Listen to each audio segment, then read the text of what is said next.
Not at the same time? And then a real one. Okay.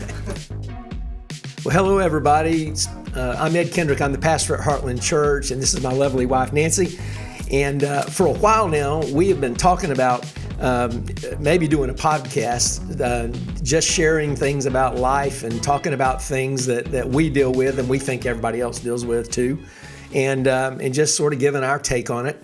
And this is our very first time out of the gate, and so we don't know exactly what we're doing, to be quite frank with you. And so we're both a little out of our element. I'm used to standing up in front of a congregation and talking. Nancy's usually singing her words. My words. Yeah, but we're going to give this a shot because we think it's well worth it. And we want to, get to know all you guys better. You get to know us better. And so we want you to be sure to make some comments as we're going through. Drop some comments below. Let us know topics and things maybe that you would be interested that we talk about. Each time we do this, we plan on talking about a topic. And we're going to be surprised today because they've given us an envelope that we're going to open in just a little bit, and we'll figure out what the topic is, and we're just going to wing it. So hopefully we'll do okay. But we're excited if you're watching this, and we would love for you to subscribe. We'd love for you to like. We'd love for you to comment, share it with your friends, and all those kind of things. What's that? Nice comments. Nice comments. Only nice comments. That's right. Only nice. Thumbs up. No I'll thumbs only downs. read the nice comments. That sounds like a good deal. Good deal. So, but we're just really excited to do this.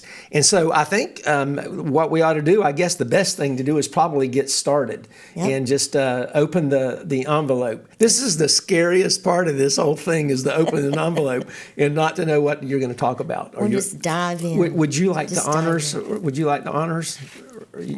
I'll give you the honors this first time. Okay, all right, here it is. Okay. All right, our question today is this. Has your faith impacted your view of money, wealth? What's that? So, has your faith impacted your view of money, wealth, or worldly goods?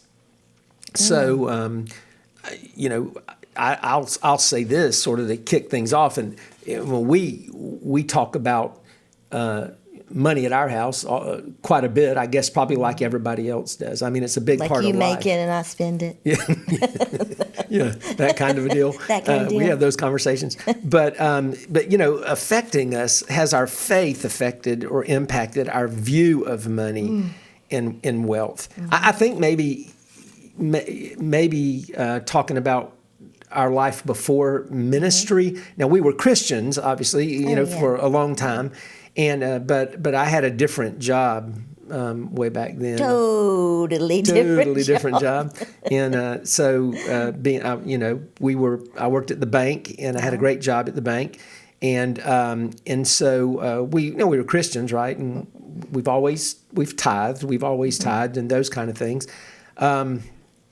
But when we made the change from our secular jobs, Nancy was what was the title like that you were working at the chamber? I was the director of the Chamber of Commerce in Fort Meade. Yeah, so she was the executive director of the chamber, and so she had a job, and then I was a banker, and then when we surrendered to the ministry and went away to seminary. Our lives changed and our income changed dramatically at that time, and probably for the first time in our lives, I think we were faced with a new reality. I mean, we literally went from making pretty good money and having a good job and that kind of thing to making nothing almost for a while. And that takes a tremendous amount of faith. Yeah. Because that's the one thing I kept saying to you when we were leaving that life when you worked at the bank, is how are we going to survive? I probably said that line more than any line. How are we going to do this? How are we going to survive? How are we going to eat? I think I said that one too. How are we going to even eat? And that's when we had to rely on our faith. the question said. Yeah. How Yeah. did your faith? Yeah. And that's all we had Yeah. was faith. I remember this story where I had surrendered to the ministry, and we were. I had let the bank know that I was going to be leaving to go away to seminary, and so the bank provided me with a car. We got a nice new car. Nancy loved it. Every 3 years we got a new car. I obviously had computers, cell phones. I had an expense account, gas card. We had membership at the country club, and all those things were paid for. And when I decided to go into the ministry, we actually had that one day. I'll let you tell that story where we drove to the bank for me to give back my car and give back my computer and all that stuff. Well, it was like you were just stripped of everything. It was just like that lifestyle in like this was gone. Yeah. And so we got in the car, and Lauren was in the back seat, and you got in the driver's side, and no one spoke a word all the way home.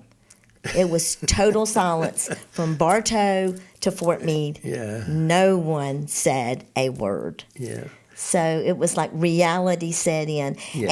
And what a great thing for Lauren to see our faith. And I know we were scared to death, and we let her know that. We never hid that from her. But for her to see my mom and dad are trusting God for what He has asked them to do. Yeah. And then her seeing how He provided time after time after time and again. I'm not so sure on that ride home that day that my faith was like really strong. To be honest with you, I was like, God, you better be in this. I think we were scared to say anything. I was scared to say when you were going to break down. I thought I was just going to start crying. Like, oh my gosh, I didn't know. But the way I see it is that that from that point forward, we really saw God work in our lives, and we saw Him provide. And we didn't. It's not some big wealth thing. I mean, we didn't have some outpouring of money and stuff like that. But I remember even when we sold our home and we left and we went away to seminary. I remember like when we got there. I was barely making any money at all, and you got a job in the bookstore, their Lifeway bookstore on campus. I think what we determined was what you made in a week was what you made in an hour before we left for seminary. I think we sat down and we figured that out one time. So it was it was a significant change financially. A little bit of a salary cut. But then our faith, I mean, we really trusted God, and maybe we trusted God with a lot of things in our lives. I mean, we did, but that was the biggest move for us. And it was like, it wasn't just trusting God in a career change. It wasn't just trusting God in this new direction in life. It literally, we sold everything that we had, except your car, and you had a Mercedes. Yeah. And so when we got to seminary, it was a funny story. It was for sale. It was for sale, but when we got to seminary. And you got your job at the bookstore. One day, the big manager of all the regional manager or whatever of the Lifeway bookstores came, and he walked in, and he was like, he walked in the back door, and he's like, whose Mercedes is out there in the employee parking area? And I'm like, mine, and it's for sale. And so we ended up selling it. We bought a Honda Civic. Yep. But we put our faith in Christ, and we just believed that He was going to take care of us. And then our experience was, after all those things, that He really did take care of us, and He has taken care of us, and He still takes care of us. Many times. And when you're in that position, you almost get excited, even though you're afraid, but you almost get excited when you surrender everything and say, what we have is our faith. That is what we have to rely on, is our faith. And you almost become excited when things start happening and you face a problem and you face something that you're not expected to face, and it's going to cost you financially. You're like, okay, God, we're relying on you, and we cannot wait to see what you're going to do with this, how you're going to work this out. When before, we didn't have to rely on that as much. Yeah. We said, oh, we can take care of this ourselves. So you begin to rely on God, and it almost is exciting to see what he's going to do and how he's going to work it out. And we saw that many times, even to the point of we wanted to go to dinner and we couldn't do that as often. And we would go to the mailbox and someone had sent us a gift card.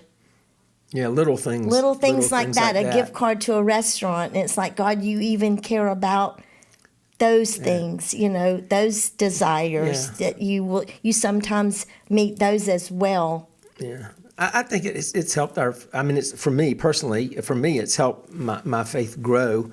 But because we did see him do that. I mean, one time while we were in seminary, there was a guy that was sharing a prayer request before a class, and he had just gotten married, and he was celebrating his 1-year anniversary.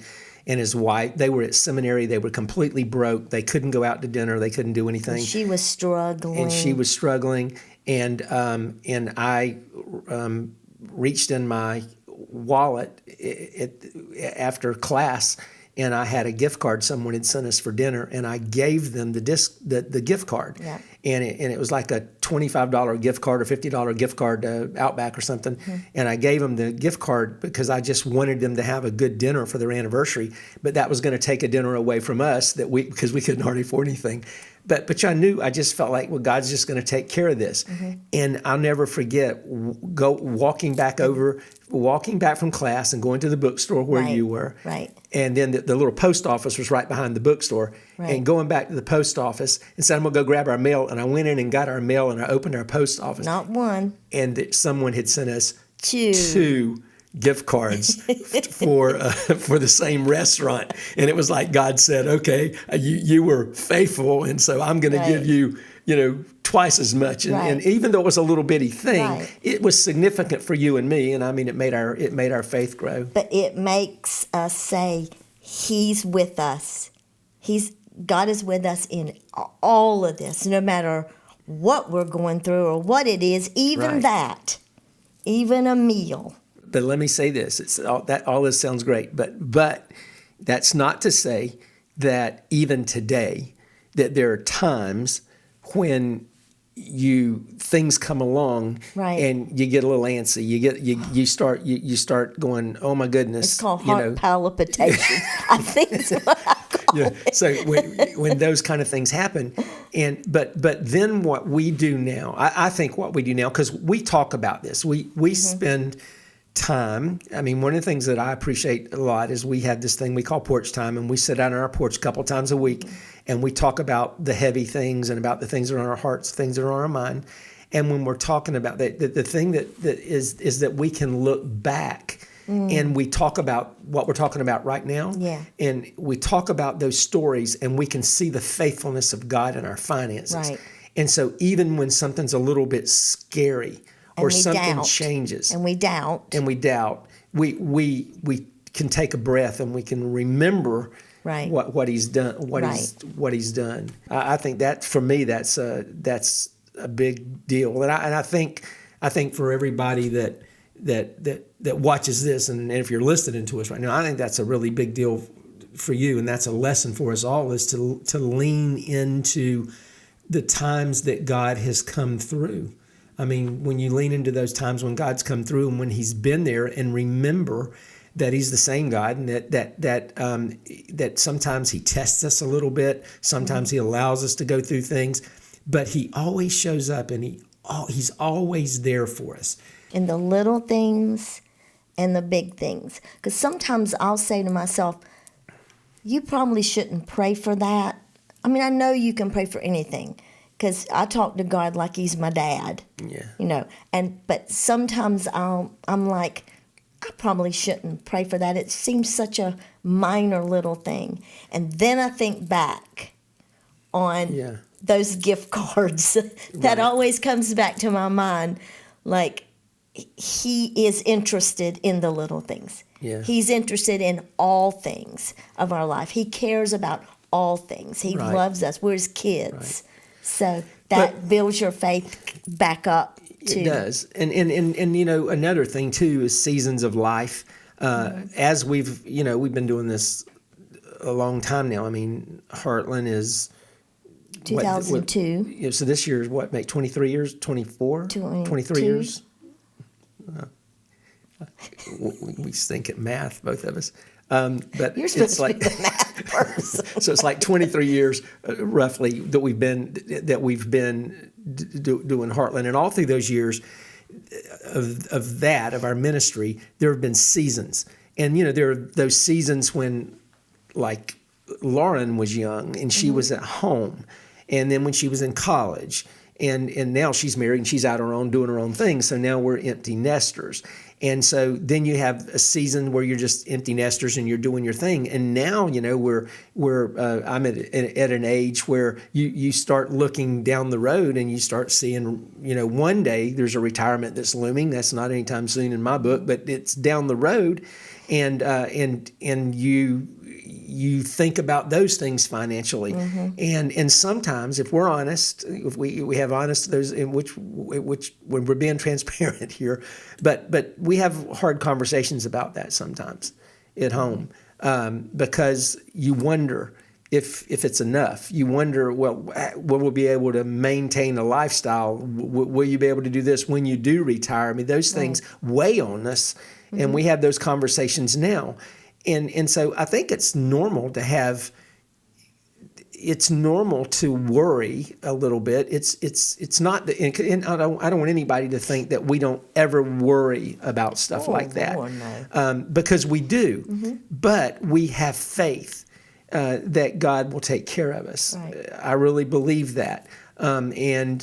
And you know, sometimes it was funny, just a couple weeks ago, 2 or 3 weeks ago, we had a conversation about this. If you remember, we were sitting on the porch and we were having a deep conversation about this, and I was doubting a little bit, and I was a little bit frustrated. And you know how it is when you get frustrated, all of us kind of grumpy. Yeah, kind of grumpy. And all of a sudden, let's be truthful about this today. All right, we're not going out to eat ever again. We can't do this. We can't do that. And Nancy's, you know, you're over there telling me, where's your faith? Where's your faith in all this? And sometimes it gets like that. And then I prepare a message, and the message was on finances.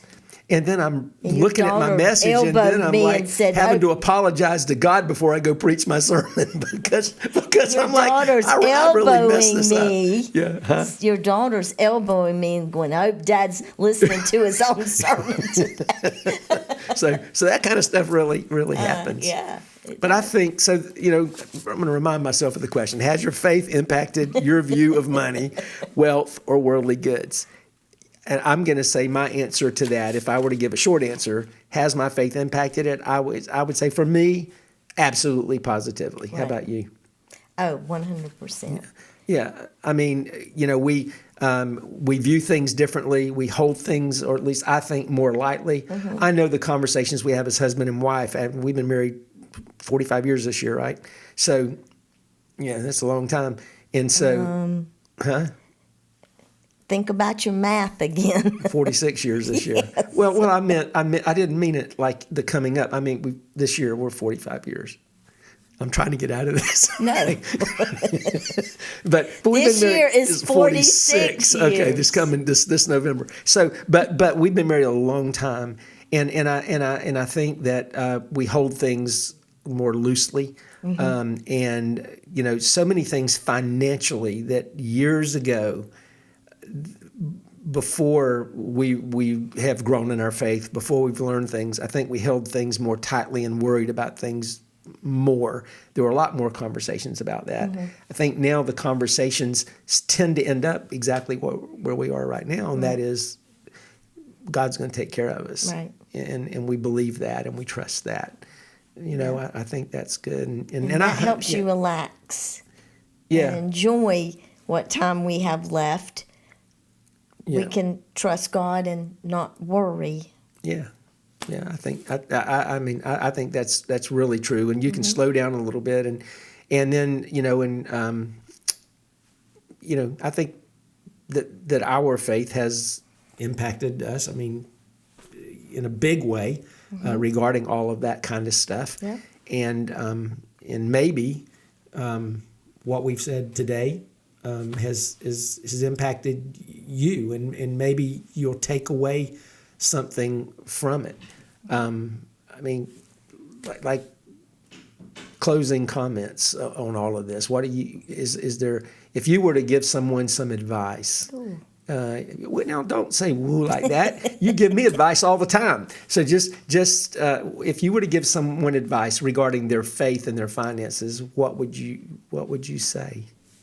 Well, if it's okay, I'm going to go back to your sermon. You listened? I listened Yeah, go ahead. 3 times. Okay, go ahead. You said give, Right. save, and live. Yeah. So as we've gotten older, that live part has become so important to me and precious to me because, we are up there in age and you're saving, you're giving like God has asked us to do. We're giving, and then we stick some back, and then we enjoy our life with what is left over. And we're making memories that, that are more precious than anything in Yeah. the world is our memories together. Yeah. That's what I say. And I think I don't think I can say that better. I will say that I think that I will say this. I don't recall if we really got into this a moment ago, but the memory part of this is I think that one of the things that our faith has done, or it's done for me, is it's made me see a different kind of value in different kind of things, and I think that our family and our memories that we make, the investment we make in other people's lives, seeing a difference in their lives, having some fun, not big, crazy, wild things, just stuff together. I mean, those things have more value to me now than A dollar ever would. Right. And so I think our faith is infected. It's infected us big time, but it's affected us. It's affected us in big ways too. And I think that's great. To give and to save and to live. I did say that in the sermon, and that is a great way to live. But Sometimes you preach pretty good sermons. yeah, sometimes every now and then. You tell me when I do and when I don't, so I don't have to worry about that. So, but I think for all of you guys that are watching, I think that's an important principle. I think it is important to give, to save, and to live. But our faith has affected our life, all the things that were mentioned in the question. Has it affected and impacted our view of money? Absolutely. Our view of what wealth really is? Absolutely. What the importance of worldly goods? Absolutely. It has affected us. And I think that if you focus on your faith, and this is the thing we always talk about. All the not millions, but I've preached, a few thousand sermons maybe over the years, and taught all kind of Bible studies, and you've taught Bible studies and been in Bible studies and listened to thousands of sermons over the years. And I think that, it all sort of boils back down to focusing on Christ and just what does he say about all these things? Going back to what he says about this. And what we've learned is that when we put our faith and our trust in him, and when we really live our lives by faith, faith in him, the way he says to live it, then Matthew 6:33, it talks about seeking first his kingdom and his righteousness. And then it says, then all this other stuff They'll be added. works, and it all will be added. And I think that there's a lot more deeper meaning to that in a lot of ways. And that is that I think that as we go through life, that we become more satisfied with our relationship with God. And more content. And the stuff doesn't matter so much. Our faith matters. And ultimately, we all know that one day when it's all over, that's the only thing that is going to matter. So hopefully this has helped you guys. And this is our first one of these out of the gate. It's a little nerve-wracking, to be perfectly honest with you. It's a little nerve-wracking, but it was a lot of fun, and I just enjoyed it. It's kind of like our porch time, wasn't it? It was like that. We just sort of invited you guys into our living room, and that's what we really want to do. So here's what we want you to do. If you have questions, if you have something that you would like for us to talk about, drop a comment in there. Again, be sure to like this, to share it, to subscribe. Tell all of your friends. Now you kind of can see, hopefully, what this is going to be about. And it's not some big, deep theological dive into this or that. It's just about real lives, real people, and real answers. And we hope you enjoyed it. Thanks for being with us. We love all you guys. Hopefully Ed this will was work helpful. on his math skills before the next one. Okay. All right. Thanks. See you guys later.